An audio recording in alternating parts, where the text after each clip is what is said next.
Қайырлы күн, құрметті әріптестер және оқырмандар. Қарағанды облыстық зағип және нашар көретін азаматтарға арналған арнайы кітапханасы Павлодар облысы және Семей қаласының арнаулы кітапханаларының қатысуымен қазақтың ұлы ақыны Абай Құнанбайұлының 175 жылдығына орай ұйымдастырылған Ұлылардың ұлысы Абай атты онлайн кездесудің қонағы болып отырғандарыңызға қуаныштымыз. Добрый день, уважаемые коллеги и читатели. Празднование 175-летия Абая Кунанбаева необходимо для духовного развития нации, сказал президент Казахстана Касым-Жомарт Токаев в своей статье «Абай и Казахстан в 21 веке». Но все это нужно не просто ради празднования, а для того, чтобы мы научились мыслить шире, развивались духовно. Безусловно, Абай Кунанбайұлы оставил неизгладимый след в истории нашей страны, как ученый, мыслитель, поэт, просветитель, основатель новой национальной литературы, переводчик и композитор.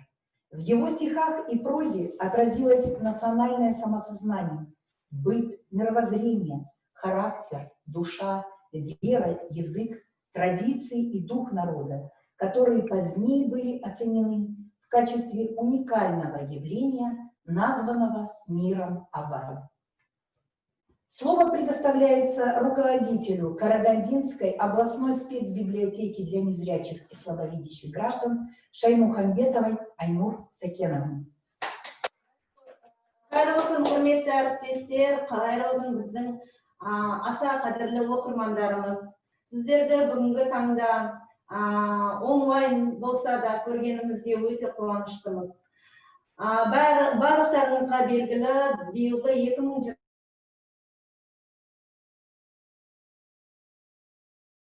ойлауға арналған болатын. Мамыр айында президент қол қойған жарлықтан бастап барлық республика көлемінде көптеген іс-шаралар өткізіліп жатыр. Сонымен қатар тек қана Қазақстанда емес, жалпы әлемдік деңгейде Абайдың 175 жылдығын тойлап, Қазақстан халқына деген Қазақстан халқына, оның тарихына, әдебиетіне өз құрметтерін көрсетіп жатқан барлық біздің тек қана елімізде тұратын қазақтар ғана емес, қазақ халқы ғана емес, сонымен қатар әлемдегі барлық көптеген елдер қосылып, осы бізбен бірге тойлап жатқанына біз өте қуаныштымыз. Әрине, бүгінгі біздің өткізіп жатқан шарамыз 2019 жылы жоспарланған болатын. Жалпы бұл шара офлайн режимде, демек жаңағы Семейде, Абайдың туған жерінде өткізіледі деген жоспарымыз болған. Бірақ жаңағы елімізде алып жатқан жаһандық жағдайға байланысты қазіргі таңда онлайн режимде өткізіп жатырмыз. Болса да бұл біздің жаңағы кітапханалар тарапынан, арнайы кітапханалар тарапынан Абайдың, ұлы Абайдың мерейтойына қосқан аз да болсын үлесіміз деп санаймыз. Добрый день, уважаемые коллеги. Добрый день, наши любимые, уважаемые читатели. К сожалению, вот сейчас мы вынуждены встречаться в онлайн-формате в связи с той ситуацией, которая сейчас не только в нашей стране, но и ситуации в мире. Конечно, это мероприятие было запланировано нами в 2019 году к юбилею великого Абая. Мы бы хотели, конечно, провести его в другом формате. Мы планировали провести библиодесант на земле великого Абая в городе Семей. Но, к сожалению, в связи с обстоятельствами мы вынуждены проводить в онлайн-формате.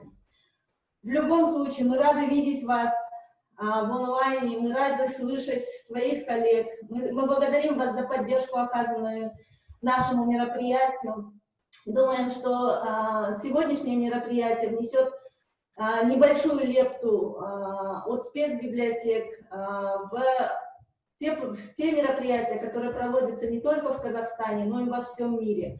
Спасибо большое, я желаю удачного проведения мероприятия, и думаю, что и наши читатели, и читатели Павлодарской спецбиблиотеки, Семейской спецбиблиотеки узнают очень много нового и откроют для себя мир Абая. Большое спасибо. Абай – настоящее сокровище казахской культуры, всей тюркской культуры. Для раскрытия выдающейся личности Абая необходимо обратиться к его корням. Предлагаем вашему вниманию видеоролик «Ұлылардың ұлысы Абай». Қабыл алыңыздар.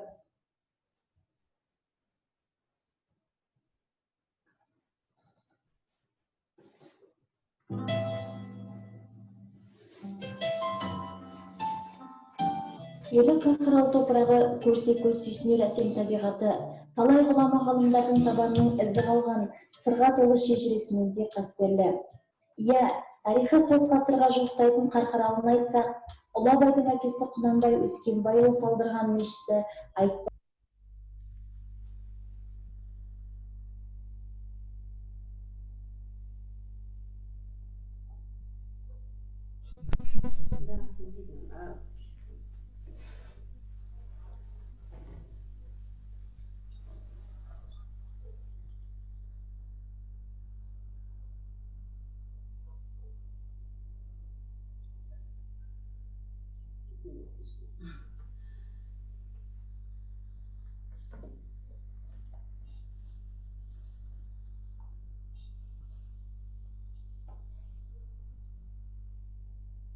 И тишина.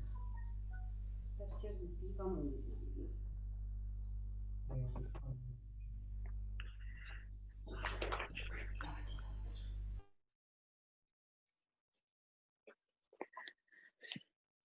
Неполадки что-то в интернете.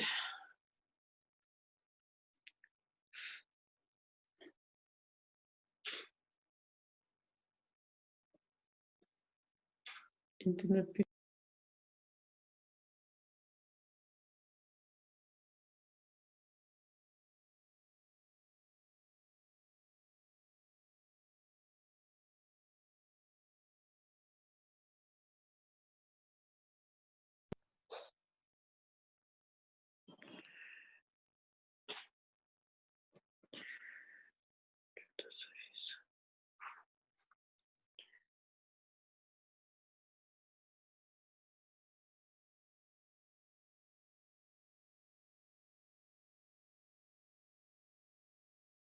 Сейчас включат.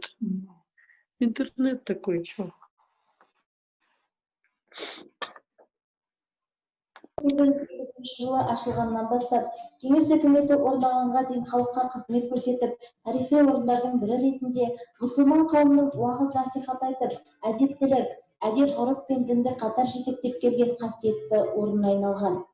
80 жылға жуық қасиетті Құдай үйі аталып, имандылық пен адамгершіліктің ұйытқысына айналған. Тек 1924 жылы тәрбиелеудің алғашқы кезеңдерінде Қарқаралыға келген белсенділер мұның мұнарасын құлату керек, кеңсе қыламыз деп, мешітті кеңсеге лайықтауға тырысады. Сонымен қатар дінге қарсы болған кеңес үкіметі кезінде Құнанбай қажы мешіттің айшығын атып түсіріңдер деген бұйрық та болады. Біраз кісілер айшықты нысанаға алып атқанымен оқтары дарымайды. Содан бір кісінің оғы мешіт мұнарасына дөп тиіп, айшық жерге құлап түседі. Ал атқан кісі сол жерде дөп секілді домалап, белгісіз жағдайда жан тапсырыпты. Ешкімді жолатпай есік терезесінің барлығын тарс бекітіп тастапты. Содан 1941 жылға дейін жабық тұрған. Кейін екінші дүниежүзілік соғысы басталған кезде осы жерде жатақхана ретінде тұрақ етіпті. Бірақ олар бұл жерде көп тұрақтай алмаған. Бас аяғы 2 түнеп, 3-ші күні мазалар қаша бастайды.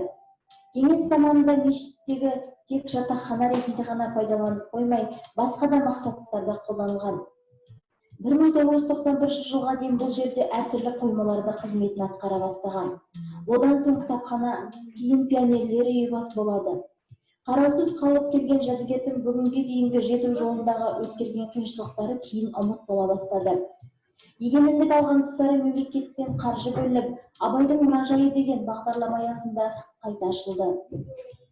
Жазба деректерге кеңінен сөз болатындай, болашақ ұлы ақын Қарқаралыға жиі ат басын бұрып тұрған. Қарқаралының Абай жүрегіне айрықша жақын болуының себебі ақынның анасы Ұлжан Қаракесек-руының қызы болса, алған жары Ділдә да әрі де Қаздауысты Қазыбек би, береде Төлеш бидің ұрпағы Алшынбайдың нәсілі екені белгілі. Абайдың Қарқаралыға алғашқы сапар негізінен мешіттің құрылып. Коллеги, не видно нашего видео, да? Не видно. Сейчас мы попробуем перезапустить. Давайте попробуем. Давайте. Нас слышно, да, я отсюда вижу. Пока не видно ваши. Вот теперь вижу. Вот теперь включайте. А, нет, здесь тоже видно.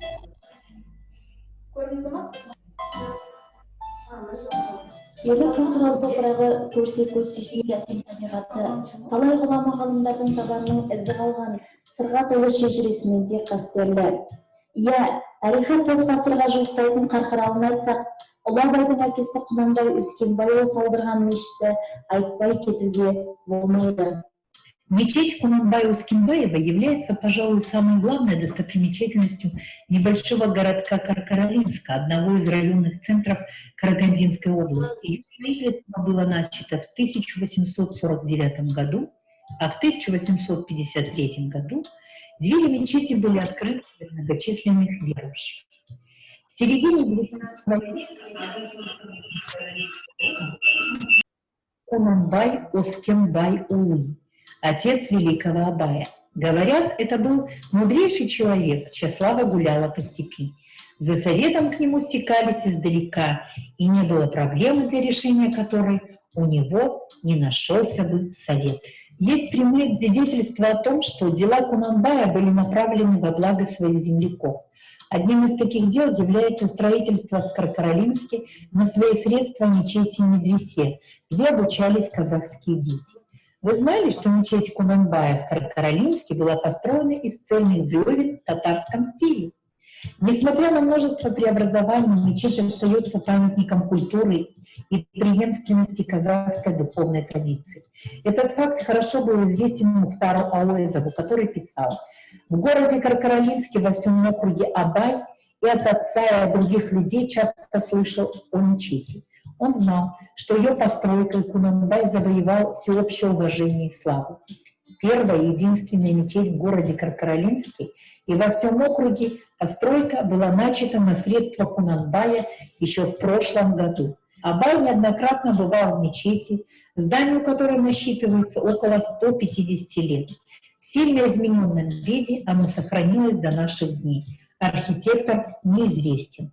Мешіт 1851 жылы ашылғаннан бастап, кеңес үкіметі орнағанға дейін халыққа қызмет көрсетіп, тарихи орындардың бірі ретінде мұсылман қауымының уағыз насихат айтып, әдептілік, әдет-ғұрып пен дінді қатар жетектеп келген қасиетті орнына айналған. 80 жылға жуық қасиетті Құдай үйі аталып, имандылық пен адамгершіліктің ұйытқысына айналған. Тек 1924 жылы тәрбиелеудің алғашқы кезеңдерінде Қарқаралыға келген белсенділер мұның мұнарасын құлату керек, кеңсе қыламыз деп, мешітті кеңсеге лайықтауға тырысады.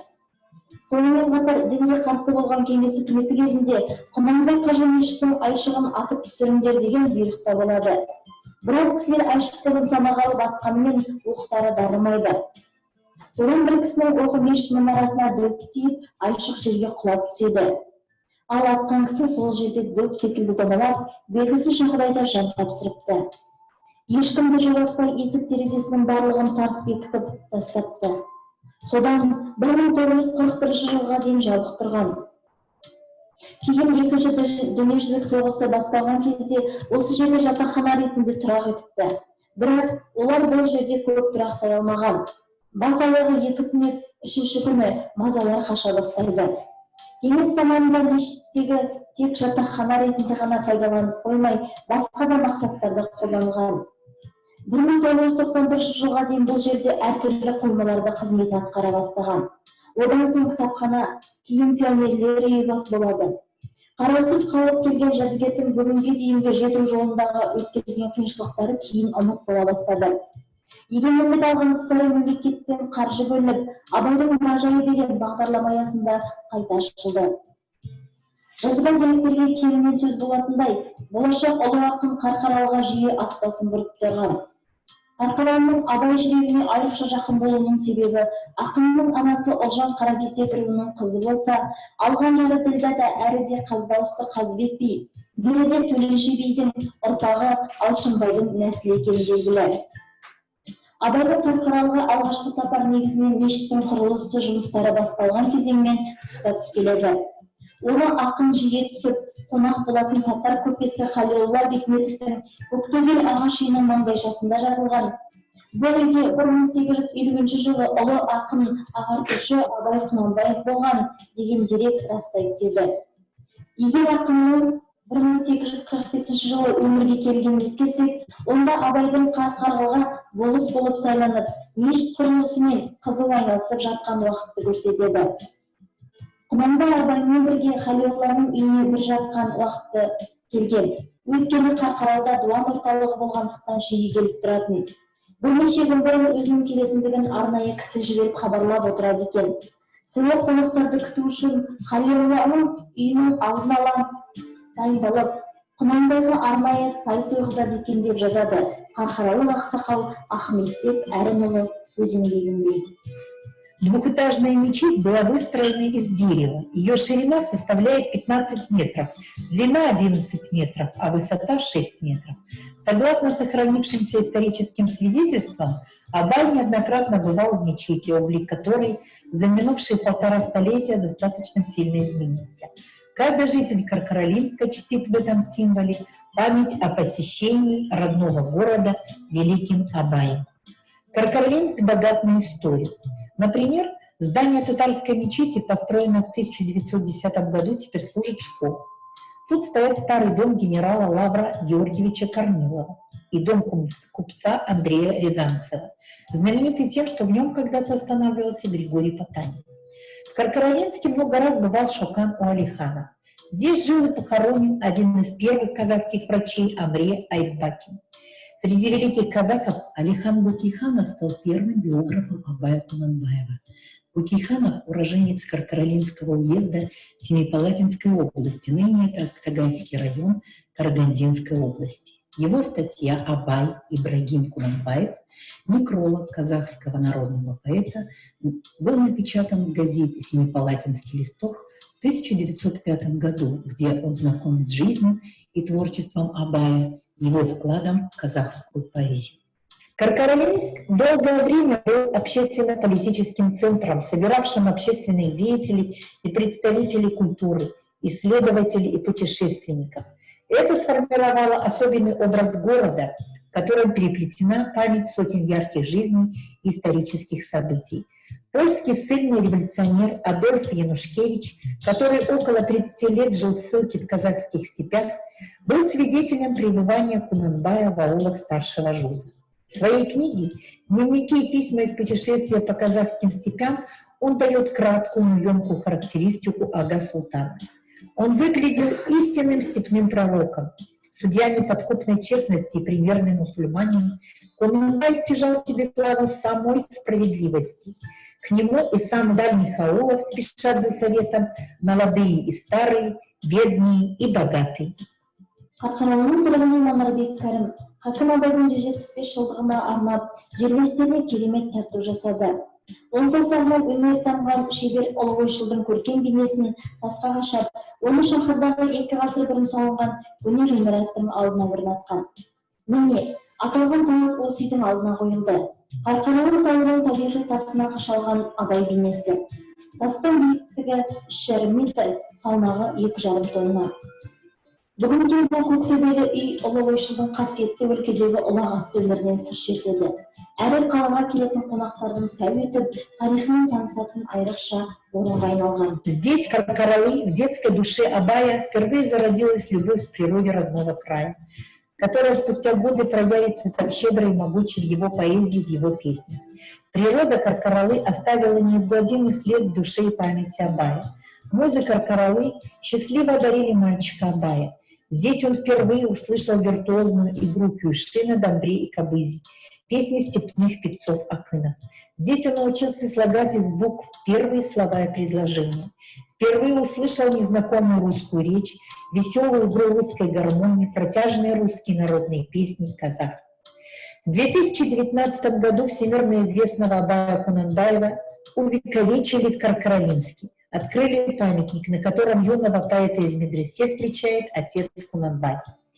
Памятник Абая и о его отца Кунанбая отлили из меди. Монумент внушительный. Высота композиции более 4 метров. Для Каркаралинска большая честь иметь такой памятник. Место выбрали хорошее рядом с мечетью Кунанбая Кажи. Приезжие сразу увидят монумент Абая и Кунанбая.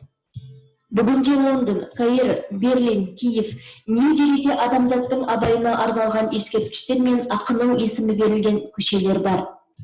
Ал Қазақстанда Абай есім берілген 2 аудан бар екен. Оның бірі ақынның туған елі Шығыс Қазақстан өңірінде болса, екіншісі Арқада. Абай қаласы алғашқыда Қарағанды көмір алабының батыс телімдерінің игерілуіне байланысты 1949 жылы Шеребай Нұра кенті ретінде құрылған. 1961 жылы қалаға айналған. Кент құрылысында Карлак пен Песчанлак тұтқындары еңбек еткен. Бүгінгі таңда Абай ауданының әкімшілік орталығы Абай қаласы.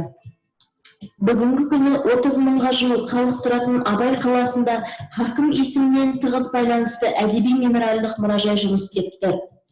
Мұражай директоры Төлеуғазы Әбішевтің айтуынша, қазіргі таңда мұражайда 1933 жылы Қызылордада жарық көрген Абай Құнанбайұлы шығармаларының араб тіліндегі кітабы сақтаулы тұр.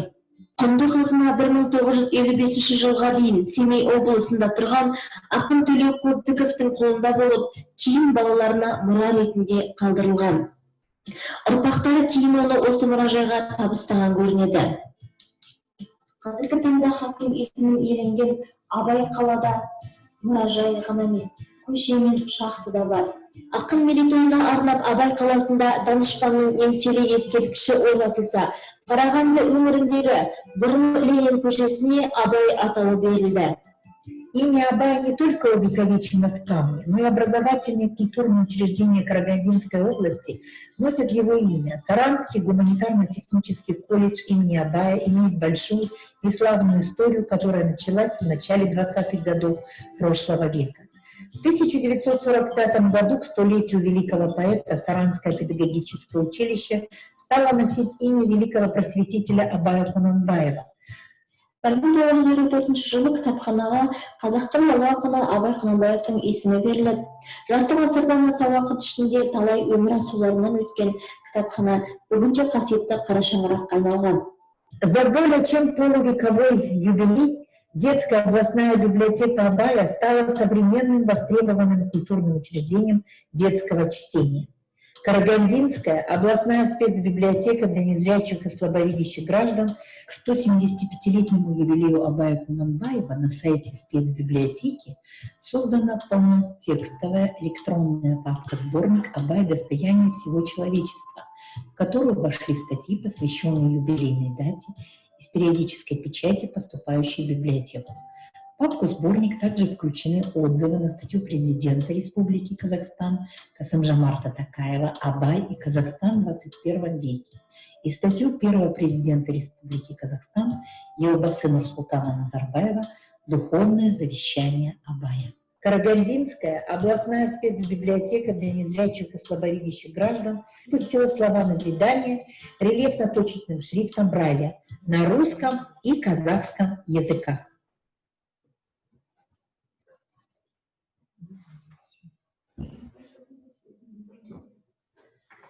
Абай Кунанбаев – личность многогранная. В описании природы Абай ничего не придумывал, ничего не преувеличивал. Он созерцал природу, и под его пером каждая картина становилась прекрасной. А сейчас видео, в котором прочтет стихотворение наш читатель Ахметов Руслан. Стихотворение «Лето».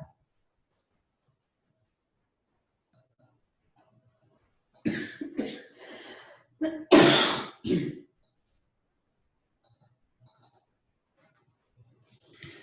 175-летию Абая Кунанбаева летом. Летом, когда тенистые деревья и буйно цветут цветы на лугах, и на широких лесных берегах шумно раскидываются кочевья. Так высока в степи трава, что спины коней видны едва. Волю, насытившись кобылицы, не в силах, кажется, пошевелиться. Тихо стоя они у реки, хвостами мух отгоняя лениво, лишь весело скачут резвы да дива, жеребята и спрягунки, гусей и уток крикливых стай, то опускаются, то взлетают, смехом и криками оглашая степной простор далеко вокруг. Женщины ставят юрты ловко, видны уверенность и сноровка в плавных движениях рук. Бая, объехав свои отары, довольный скотом и самим собой. Хозяйка льет из собы кумыс густой.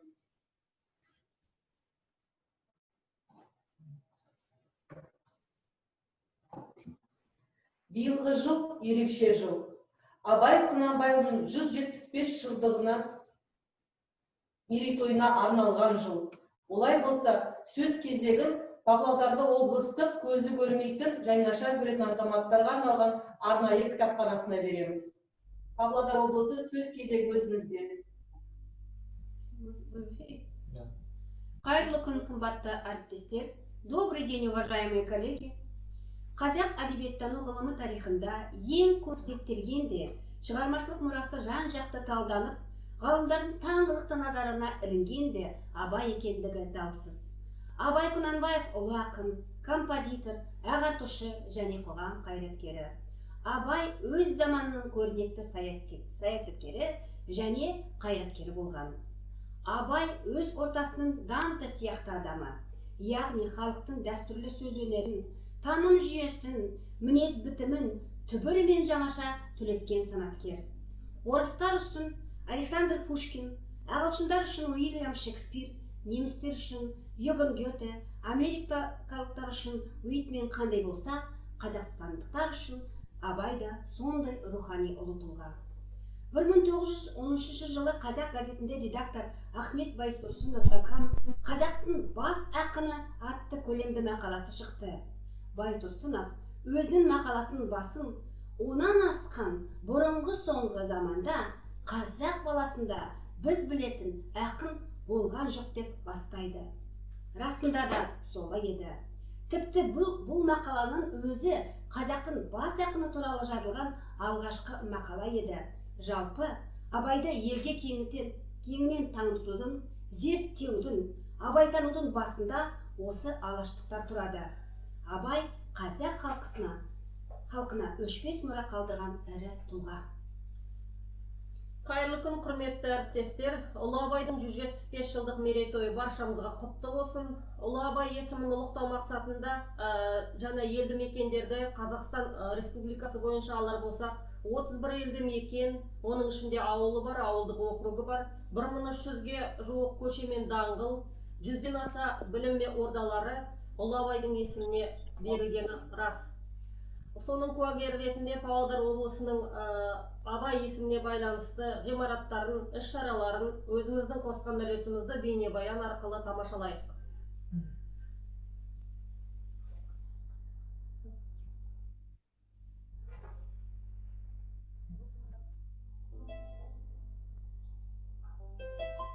Павлодар өңіріндегі Абай есімімен байланысты ғимараттарға назар аударайық. Павлодар қаласында дарынды балаларға арналған Абай атындағы нөмір 10-шы лицей мектебі және Екібастұз қаласының Солнечный кентіндегі жаңа мектеп. Павлодар қаласындағы Абай атындағы көше. Жаяу Мұса жеті көп қабатты үйдегі Абайдың суретімен мурал. Және инновациялық Евразия университетінің қабырғасындағы Абай суретімен стрит арт. Сонымен Павлодар облысы мәдениет басқармасында жариялаған 175 шақырымдық жүгіру марафоны да өткізілді. Рухани орда ретінде облыстық арнайы кітапхананың қосқан үлесі де бар. Ол әлеуметтік желіде кітапхананың Инстаграм парақшасында әр дүйсенбі сайын шығаратын Абайдың даналық айдары. 29 қаңтарда өткізілген номер 25 мектеп оқушыларының қатысуымен Абай атамызды насихаттаушы, абайтанушы Даниял Асеновпен кездесе отыра, кітапханамыздың өнерсүйер қауымына ұлы тұлға өмірі мен шығармашылығы атты әдеби сағаты. 1 наурыз күні Шаңырақ мәдени сауық орталығымен бірлесіп, Дана Абайы, Дара Абайы қазақтың әдебиет танымдық кеші өткізілді. Алматы қаласындағы Абай атындағы Қазақ мемлекеттік академиялық опера және балет театры ұйымдастырған республикалық ән байқауына қатысқан оқырманымыз Ибраева Балкен Құдышқызының марапаттары. Захир Жанға ерекше көңіл аудара, қайтсем де Абайды оқимын дейтін зағип азаматтарға арнайы кітапхана қорындағы жалпақ басылымды шығармалары, қара сөздері және аудио форматтағы Абайдың қара сөздері, Мұхтар Әуезовтің Абай жолы романы, Абай әндерін ұсына отыра, Брайль әріпімен басып шығарған Абайдың қара сөздері жинағы қорымызды толықтырды. Артық қалам кітапта, ерінбе оқып көруге. Ғаламда ақылды сақтайтұғын мінез деген сауыт болады. Әр жүректің айтқанына көнсе жалған шықпайды. Ғашықтың тілі тілсіз тіл, көзбен көрде, ішпен біл.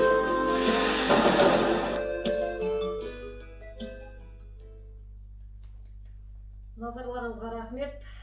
Білім ордамызда кітап қорын барынша молайтуға, оқырман көңілінен шығуға, жаңа бейнебаян арқылы өзіңіздеріңіз куә болдыңыздар. Ұлы ақын әр сөзінде білімге шақырған екен. Абайша айтар болсақ, ыстық қайрат, нұрлы ақыл, жылы жүрек болу керек.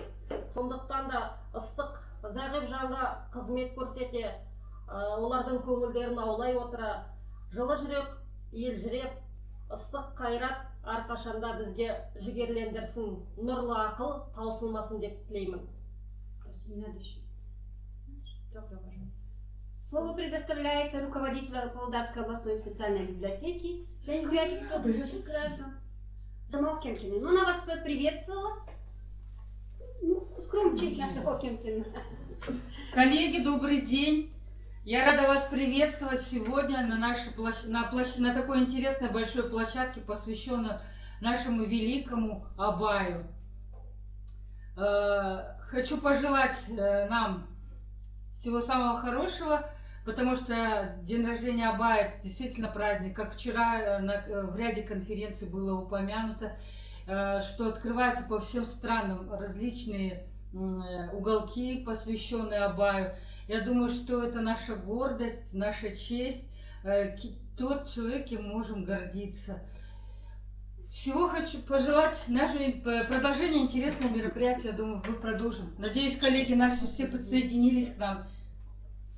У каждой страны есть свое культурное лицо. Человек, окружающий своими трудами всю необъятную исключительность региона.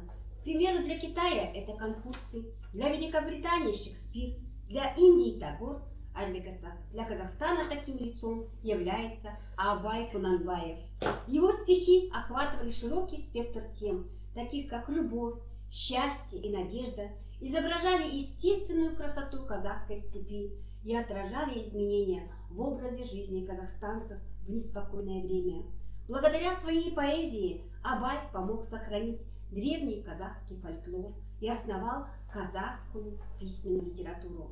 До этого литература страны в основном передавалась устно из-за ее кочевых традиций. Казахский просветитель был настоящим интеллектуалом. Он говорил примерно на 8 языках, включая персидский, и обожал как персидских поэтов, так и русских мастеров Золотого века. В современном Казахстане идеи великого мыслителя получили поистине масштабную реализацию. И сейчас наша страна как никогда воплощена близка к воплощению мечты великого философа и поэта. Кітапханамыздың белсенді оқырманы, қазақ соқырлар қоғамының мүшесі, абай оқулары жүлдегері, спорт майталманы, ардақты ана, сүйікті әже Ибраева Балкен Құдышқызының республикалық байқауға дайындаған шығармашылығын бірге тамашалайық.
Рахмет. Балкен Құдышқызы бүгін бізбен бірге байланыста, сізге үлкен рахмет айтамыз.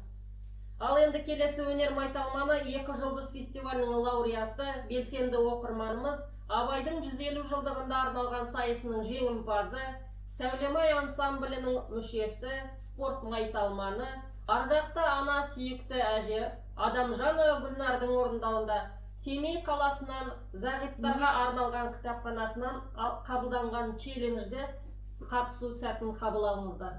Осы.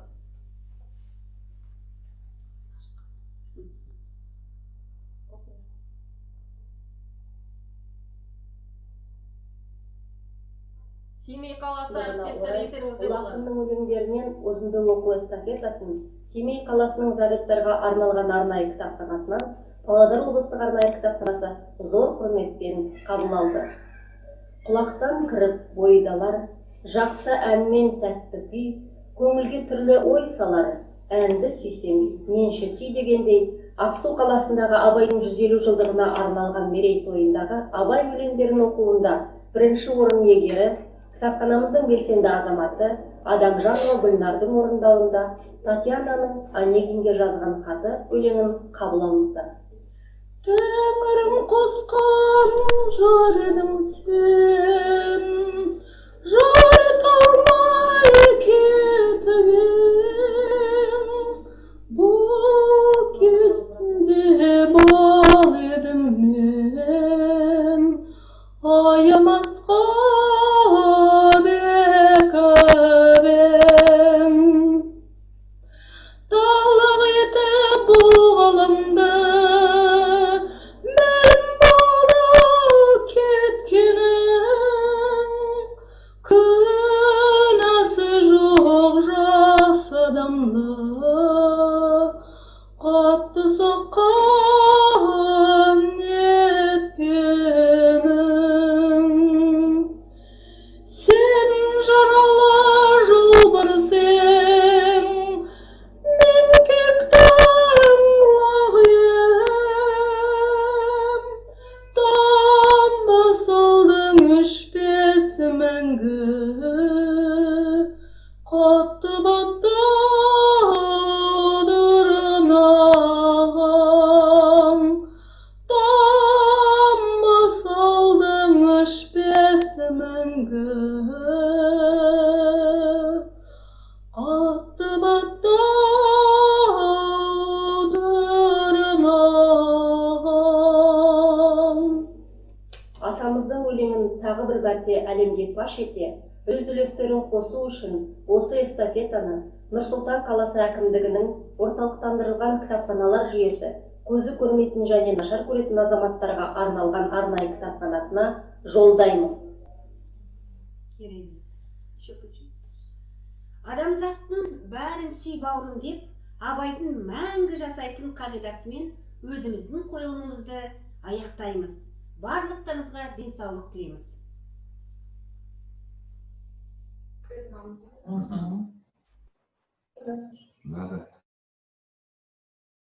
Талантливым и оригинальным композитором, сочинил много песен. Им создано около 2 десятков мелодий, которые популярны в наши дни. И сейчас для вас прекрасная песня Абая «Озымның карасы» в исполнении библиотекарей Абишевой Екатерины и Исиной Айжан под аккомпанемент гитары.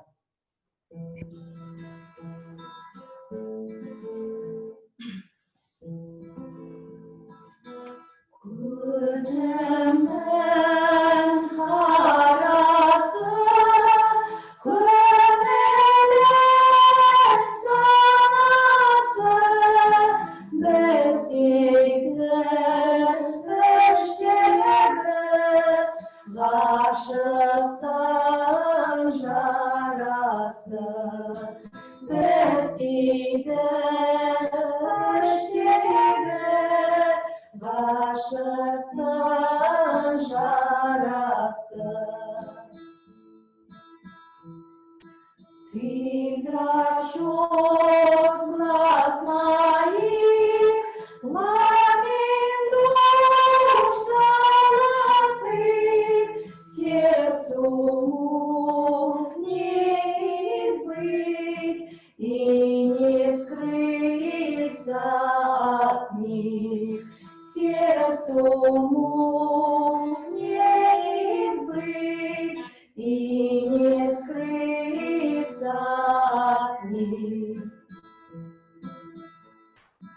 Жүректен қозғайын, әдеттен озбайын, өзі де білмеймін, көп сөйлеп сөз байын,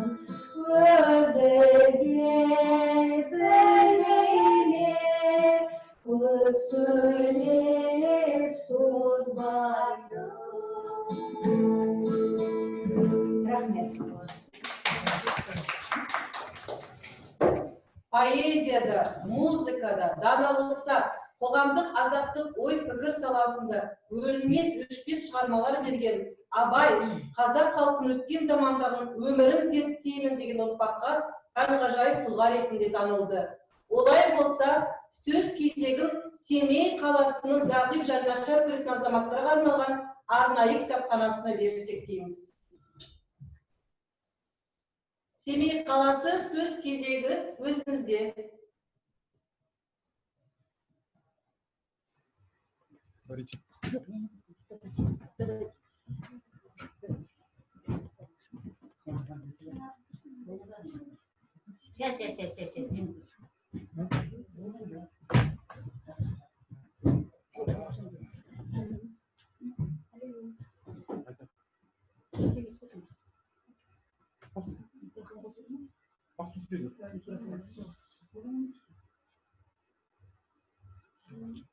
Он 9 қараша күні Ұлы Абай еліне Қарағанды мен Павлодар қалаларынан қонақтарымызды қарсы алып, әріптестерімізбен бірге отырып, библиодесантты жалғастырсақ, біз ұшаққа Абай әуежайынан отырамыз.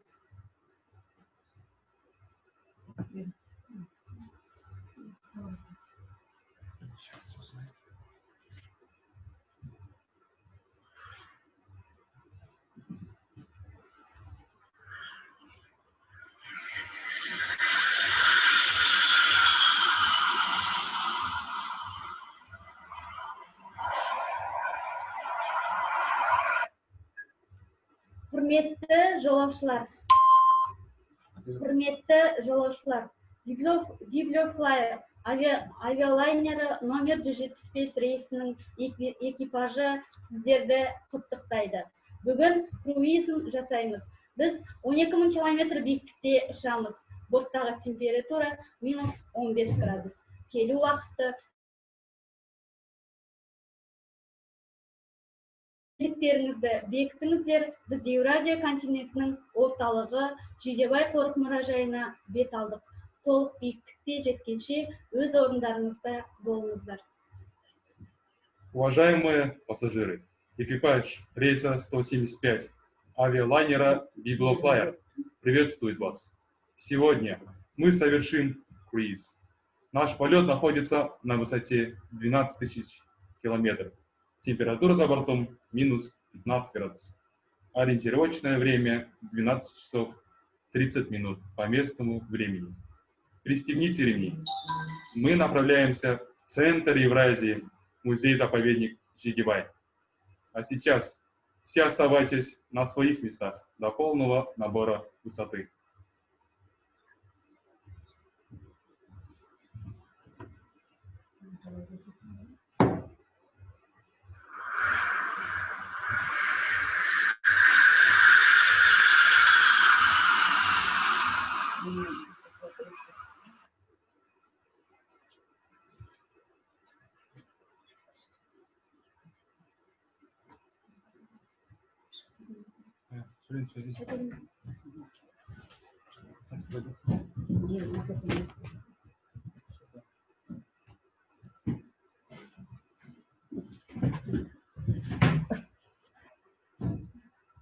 Саламатсыздар ма, құрметті әріптестер, құрметті оқырман қауымы. Естіліп тұр ма мені? Сіздерді Семей қаласына осы Zoom платформасында кездескенімізге өте қуаныштымыз. Сіздерді осы біз бүгін мынандай бір разнообразие етіп, мынандай бір қазір кешіріңіздер. Көрмелер жасағамыз. Міне біздің авиалайнеріміз бірінші Қарағанды қаласынан шығып, сіздерді барлықтарыңызды осы авиалайнерге отырғызды, библиодесанттық. Одан міне Павлодар қаласына ұшып келдіңіздер. Енді Павлодардан біздің Семейге келесіздер. Біз өте қуаныштымыз сіздерді қарсы алуға. Ендігі сөзді мен әріптестеріме берейін, сол әріптестер жалғастырсын.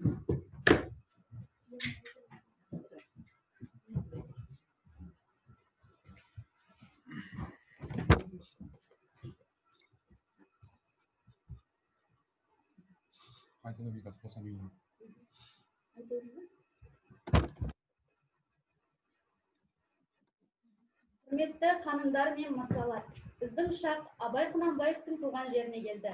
Кеме командирі мен экипаж сіздерге жақсы уақыт өткізуді тілейді.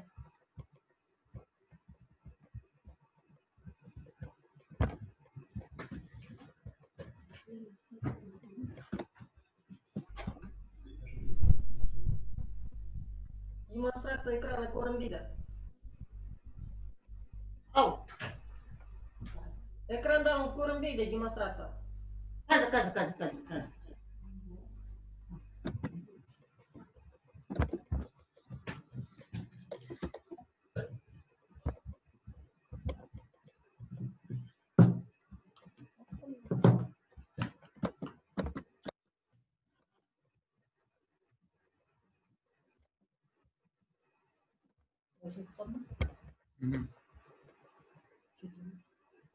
Сейчас будет.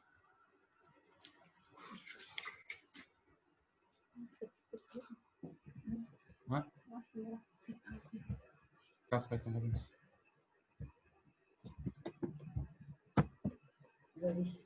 Зависает. Все.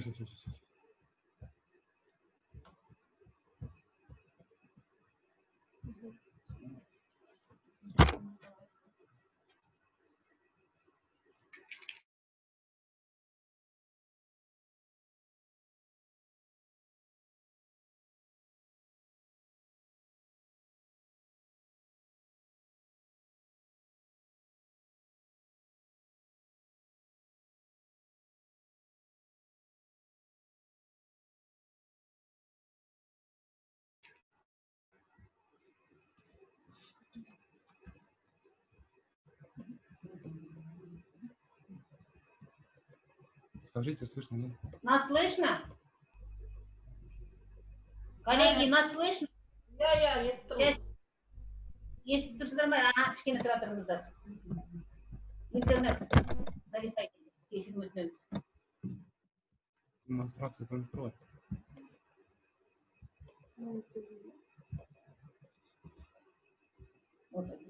Армысыздар, құрметті әріптестер.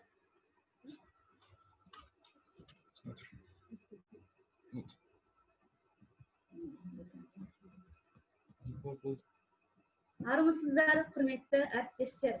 Баршаңызды Ұлы Абайдың 175 жылдық мерейтойымен шын жүректен құттықтаймыз. Ұлылар мекені Жидебай.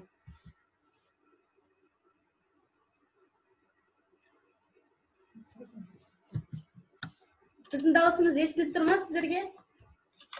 Естіліп тұр. Я, естіліп тұр.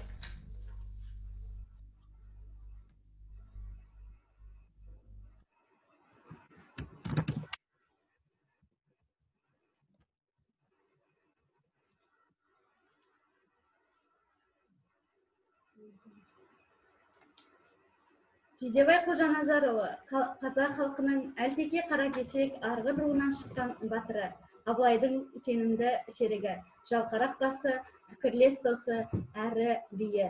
Абылайды ақкигізге отырғызып, хан көтеруге қатысқан адам.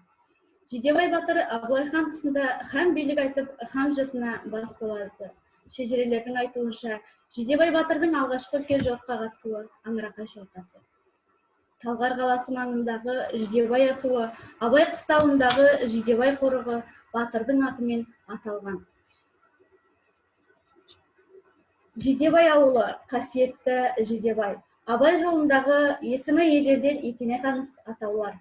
Әйгерімнің бұлағы, еңлік пен кебектің мәңгілік дамылдағы жері, жасырынған үңгірі, Күшікбай бұлағы. Жидебай Абайдың атағонысы. Қарауыл өзенінің жайылмасында жатқан қалың қорық, шұрайлы жер. Жидебайды Тобықты руының жігітек атасы мекен еткен. Жидебай Еуразия материгінің нақ ортасы болып есептеледі. Жидебай кесенесі Нұра өзенінен 50 шақырым жерде орналасқан. Күмбезді кірпіштен жасалған. Қабырға қалыңдығы 82 сантиметр. Кіреберіс төмен орналасып, оңтүстікке бағытталған. Жидебай қорығы тарихи, мәдени және әдеби мемориалдық экологиялық аймақ, мемлекет қамқорлығына алынған. Шығыс Қазақстан облысы Абай ауданы жерінде орналасқан. 1990 жылы Абай Құнанбаевтың 150 жылдық мерейтойы қарсаңында ұйымдастырылды. Қорықтың жалпы аумағы 64 километр квадрат. Қорық құрамына Абайдың әдеби мемориалдық мұражай үйі, Абай, Зере, Олжан, Осман Шәкәрім, Ахат Құдайберді, Ғабитхан молда, Шәукенбай, Еркежан зираттары, тағы да басқа тарихи мәдени ескерткіштер кешені енген. Қазақстан тарихындағы әдеби мемориалдық музей болып ашылған ұлы ақынның музейі бүгінгі күні Семей қаласындағы бас музей кешенінен басқа Шәкәрім, Әуезов және Абай шәкірттерінің музейлерін біріктіріп отырған рухани орда.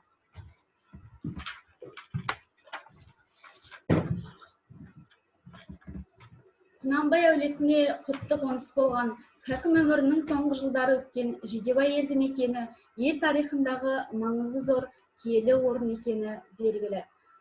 1995 жылы ақынның 150 жылдығы аталып өткен уақытта пайдалануға берілген сәулетті кесенелердің тастары тозыңқыраған болатын. Жаздайғы жаңбыр, аптап ыстық, қыстайғы қақаған аяз боран, жауын-шашын тас екеш тасты да тоздырады. Күре жолдың бойында киелі орынға бұрылатын стела да ескірген. Осының бәрі сараланып, сарапталып, алыстан менмұндалап тұрған Абай Шәкәрім стеласы бой көтерді. Стела маңы едәуір кеңейтіліп, көлік тұрағы жасалды. Жолдан шаршаған туристер тынығып алатындай қалқада қойылған. Санитарлық торап та орналастырылған. Жидебайдағы Абай Шәкәрім мемориалдық кешенінде мемлекет назарынан тыс қалған жоқ.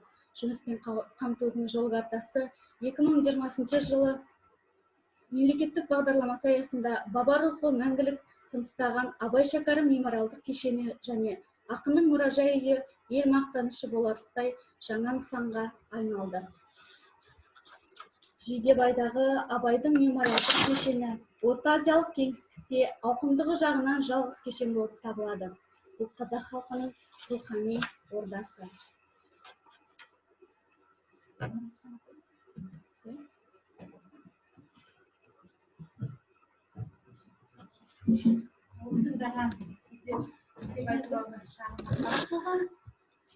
Енді әрі қарай осы тақырып бойынша әдемі әсем сазбен Абай Құнанбаевтың 8 аяқ әнін жалғастырсақ, қабылдарыңызға.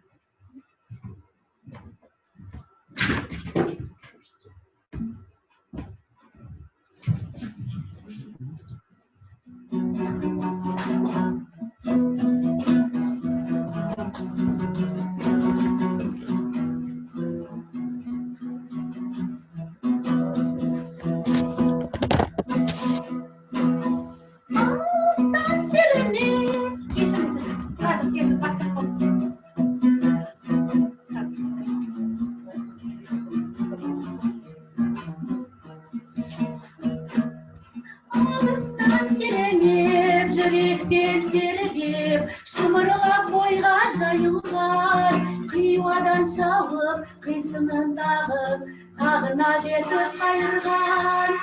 Толғауы 90 қызыл тіл, сөйлемейін десең өзің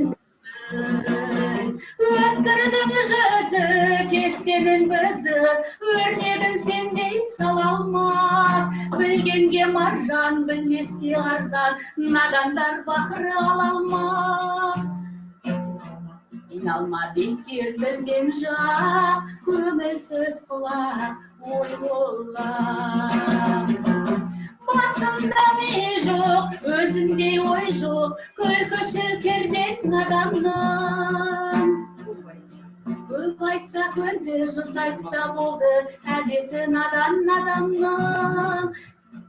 Бойында қайрат, ойда көз, болмаған соң айтпас сөз. Болмасын кепшіл, болсайшы көпшіл, жан адамы аямай кәсіп қыл. Орынсыз ыржың, болымсыз қылжың, болама дәулет нәсіпті ол. Еңбек етсең ерінбей, тояды қарның тіленбей. Тамағы тоқтың, жұмысы жоқтың, аздырар адам баласын. Қаласы босқа, жау болып досқа, Қор болып бекер қаласың. Өтірік шағым тұрды ғой, өкінер уақыт болды ғой. Атадан алтау, анадан төртеу, жалғыз қалар жайым жоқ. Ағайын бек көп, айтамын еттеп, сөзімді ұғар елім жоқ.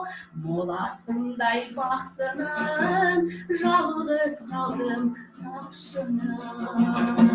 Моласындай бақсының, жалғыз қалдым тапшының.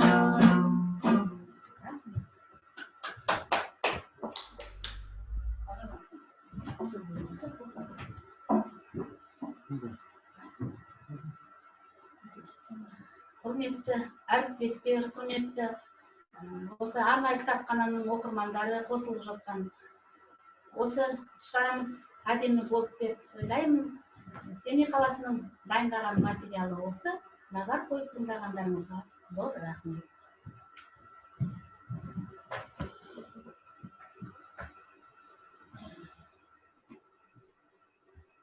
Иә, Абай өлеңдерінің ерекшелігі көптеген қырларынан байқалады. Кітапханамыздың тұрақты оқырманы сіздердің назарларыңызға Илаш Татьянаның орындауында желсіз түнде жарығай. Қабыл алыңыздар.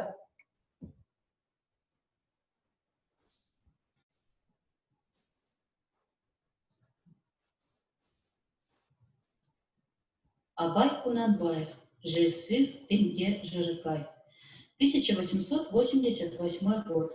Перевод Клова. На воде, как челнок, луна, тишина ясна, глубока, лишь во враге полночь черна, да шумит в тишине река. Вверху и внизу глубина, лунный свет в лепестках цветка, пробежит по деревьям волна, и затих порыв ветерка. С гор ответит эхо на лай и на окрики пастухов. Крадучись, минуты считай и пугайся своих шагов. Ары қарай жалғастырамыз. Ал қазір сіздердің алдарыңызда біздің тұрақты оқырманымыз Хасенова Галиманың орындауында Абайдың әні өзгеге көңілін қоясын.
Сейчас, дорогие друзья, для вас прозвучит стихотворение в исполнении Титовой Виктории, которое называется «Мой город назван именем Абая».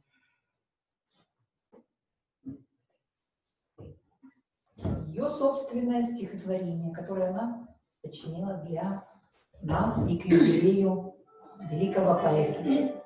Люблю тебя, родной мой город, и не устану повторять, что сердцу моему ты дорог. Тебя спешу я восхвалять. Мой город назван в честь Абая, чьи назидания мудры. В своих стихах он рассуждает о жизни, истине и лжи.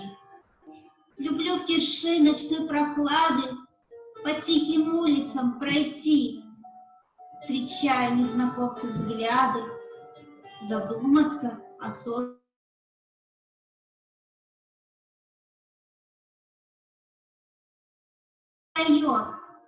Народ любил он всей душою, своим стихом снискал почет.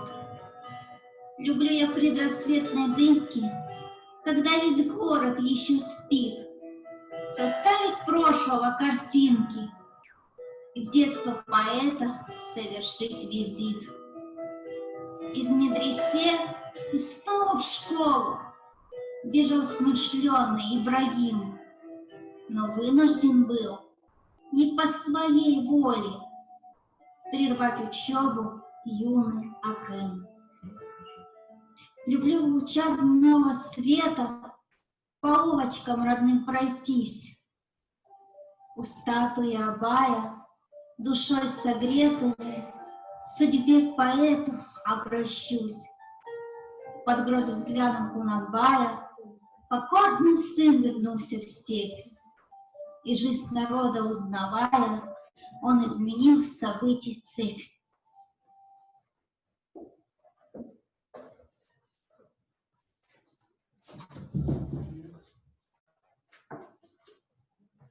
Узнать Абая и его творчество невозможно без его наследия. Вашему вниманию представляем книжную выставку «Абай Дана, Абай Дара Казахта», на которой широко представлено творчество и жизнь Абая. В первую очередь, конечно, это наша гордость, слова назидания, карасөздер Абая на государственном и русском языке выпущены шрифтом Брайля нашей спецбиблиотекой. Дальше шрифтом Брайля Библиодайджест, Здесь содержится подробная хронология о жизни и творчестве Абая. Сейчас вот у меня на руках, вот сейчас покажет CD-диск. Вот. Буквально недавно у нас в Карагандинской области, в городе Абае, в честь 175-летию Абая Кунанбаева открылся памятник. И наш руководитель Айнур Закена была почетным гостем этого открытия памятника. И нашу библиотеку подарили CD-диск. Это вот книга Мухтара Уэзова «Путь Абая» на 18 языках мира. Само печатное издание находится в городе Абай в Карагандинской области, а в наших руках CD-диск. Цифровая версия романа эпопеи Мухтара Уэзова, электронная версия, предназначена для широкого круга читателей. Дальше, сейчас даже скажу вам на каких языках: эстонском, урду, таджикском, туркменском, азербайджанском, киргизском, латышском, литовском, молдавском, румынском, русском, татарском, узбекском, украинском, армянском, английском, монгольском языках. Было отсканировано в Центральной библиотеке города Шахтинска под руководством руководителя Калинной по заказу акимата Абайского района Карагандинской области. Сонымен қатар Абай қаласының әкімі кітап 2020 жылы Абай Құнанбаевтың 175 жылдық мерейтойына орай Абай аудан аумағында тұратын ақындары, өлең жырлары топтастырылған антология құрастыру мақсаты өскелең ұрпаққа ақындардың жауһар жырларын басылымға енгізіп, өнегелі сый қалдыруға көзделген. Бұл жинақта поэзияның алтын қорына қосылған жергілікті арқалы ақындар, жыр сәйгүліктің жалына енді жармасқан жас дарындарды қамтыды. Өнеріміз үшін құнды болып табылатын антологияның рухани маңызы зор осы кітапта. Енді сонында ең өзімізге де қызық, сіздерге де қызық деп сенемін. Абай тану әліппесі. Абай тану әліппесі – это интерактивная книга для детей. Сейчас даже вам покажу, продемонстрирую, как это вот. То есть ручку наводишь на название книги, открываешь страницу, и ручка озвучивает стихотворение.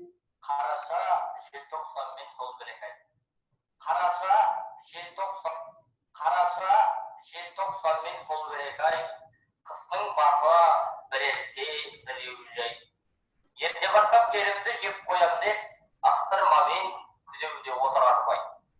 Қарап, кедейдің өзі жүрер малды бар, отыруға отын жоқ үзбей жағып. Тонға иін жылытып, тодын үйлеп, секпен тегер қатыны бүрсең бар. Ручку наводишь на текст, и она озвучивает через ручку. Видно, да, вам, коллеги? Это вот Абай тану әліппесі, интерактивная книга для детей о творчестве поэта. Позволит не только прочитать произведения великого поэта, но и прослушать их с помощью интерактивной ручки.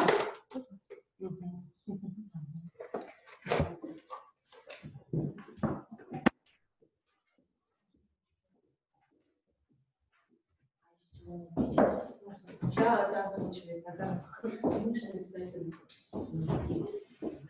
Құрметті әріптестер, Абай тану әліппесі, вот то, что мы вам представили, на сегодняшний день в нашем фонде такой книги нет. Нам ее любезно представили детская библиотека имени Абая. На сегодняшний день несколько библиотек по нашей области приобрели такую интерактивную книгу. Мы тоже сейчас на стадии договоренности с издательством. К сожалению, в книготоргующие организации такие книги не попали. Есть еще второе издание, оно немного шире, имеется в виду больше книг туда входит. Если вы заинтересованы, насколько мы знаем, одна книга стоит 35 тысяч тенге, вторая 45 тысяч тенге. Вот в этом районе цены этих изданий. Мы можем потом скинуть тоже через издательство, мы тоже планируем приобрести такое издание в наш фонд. Я думаю, что это очень интересно и для подрастающего поколения в первую очередь, потому что здесь собраны все сочинения Абая, которые изучают не только в школьной программе, но и вообще пригодится каждому ребенку. Поэтому, пожалуйста, если заинтересовало вас такое издание, мы тоже можем поделиться контактами. Ал қазір, құрметті әріптестер, оқырмандар, сіздердің алдарыңызда кітапханамыздың белсенді оқырманымыз Амиш Нұрсбике Ахметжанқызы ұлы ақын туралы өз ойын білдіреді. Барлықтың енді өзінің құрметке бөленген сыйлы адамдары бар ғой. Соның бірі біздің Абай. Абай өте біз қазақтарымыз өте құрметтейміз. Абайды білмейтін жер жүзінде адамдар жоқ шығар деп ойлаймын мен. Абай өше елдің қамқоршысы болған, жырымен, әнімен, қара сөздерімен артына өте мұралы сөз қалдырған. Сол енді мен Абайдың өше қара сөздерін өте жақсы көремін. Бір айша оқимын ол кісінің сол қара сөздерін.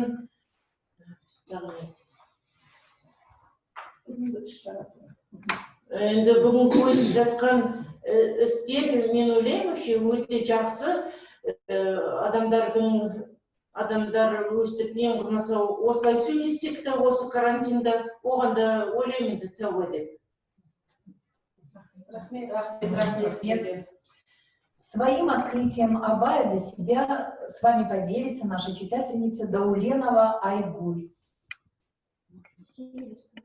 Как вам удобно. Абай Кунанбаев – легендарный мыслитель. Он известен как душа казахского народа. На протяжении всей своей жизни Абай Кунанбаев свято чтил и помнил наставления своей матери Улжан и мудрой бабушки Зире. Мать Улжан с самого детства прививала и развивала у сына любовь к творчеству. И эти самые дорогие ему сердцу женщины оказали столь большое и значительное влияние на становление его личности и на творчество поэта. Творчество поэта, великого поэта, имеет особое поэтическое обаяние. Мне хорошо известно, что поэзия Абая Кунанбаева занимает важное место в духовной жизни казахского народа. Изящная и свободная поэзия Абая Кунанбаева – это мудрый источник, орошающий душу казахского народа. Абай Кунанбаев – это полярная звезда в казахской современной литературе. Это хранитель казахской культуры и распространитель казахской степной цивилизации. Абай в своей книге говорит: «Я хочу отдать весь свой талант людям, и я надеюсь, что люди будут помнить эти искренние стихи. Те стихи, которые стали настольной книгой для наших современников, которые помогают сегодня нам осмысливать, что мы видим сейчас и как происходит в нашей жизни, на этих стихах воспитаны мы и воспитывается ныне наша современная молодежь». Спасибо. Мыслитель Абай вот уже почти 2 столетия восхищает различные поколения людей глубиной своей мысли и яркостью языка. Его известность переступила границы казахской земли, а его талант стал достоянием всего мира. Абай Құнанбайұлының 175 жылдығына арналған іс-шарамыз өз мәресіне жетті. Назарларыңызға көптен көп рахмет. Сіздерге тату өмір сүруді, ұлыларымызды ұлықтай жүруді, бір-бірімізді және айналаңыздағы адамдарды құрметтеуді тілейміз. Назарларыңызға көп рахмет. Сау болыңдар, рахмет. Сау болыңыздар.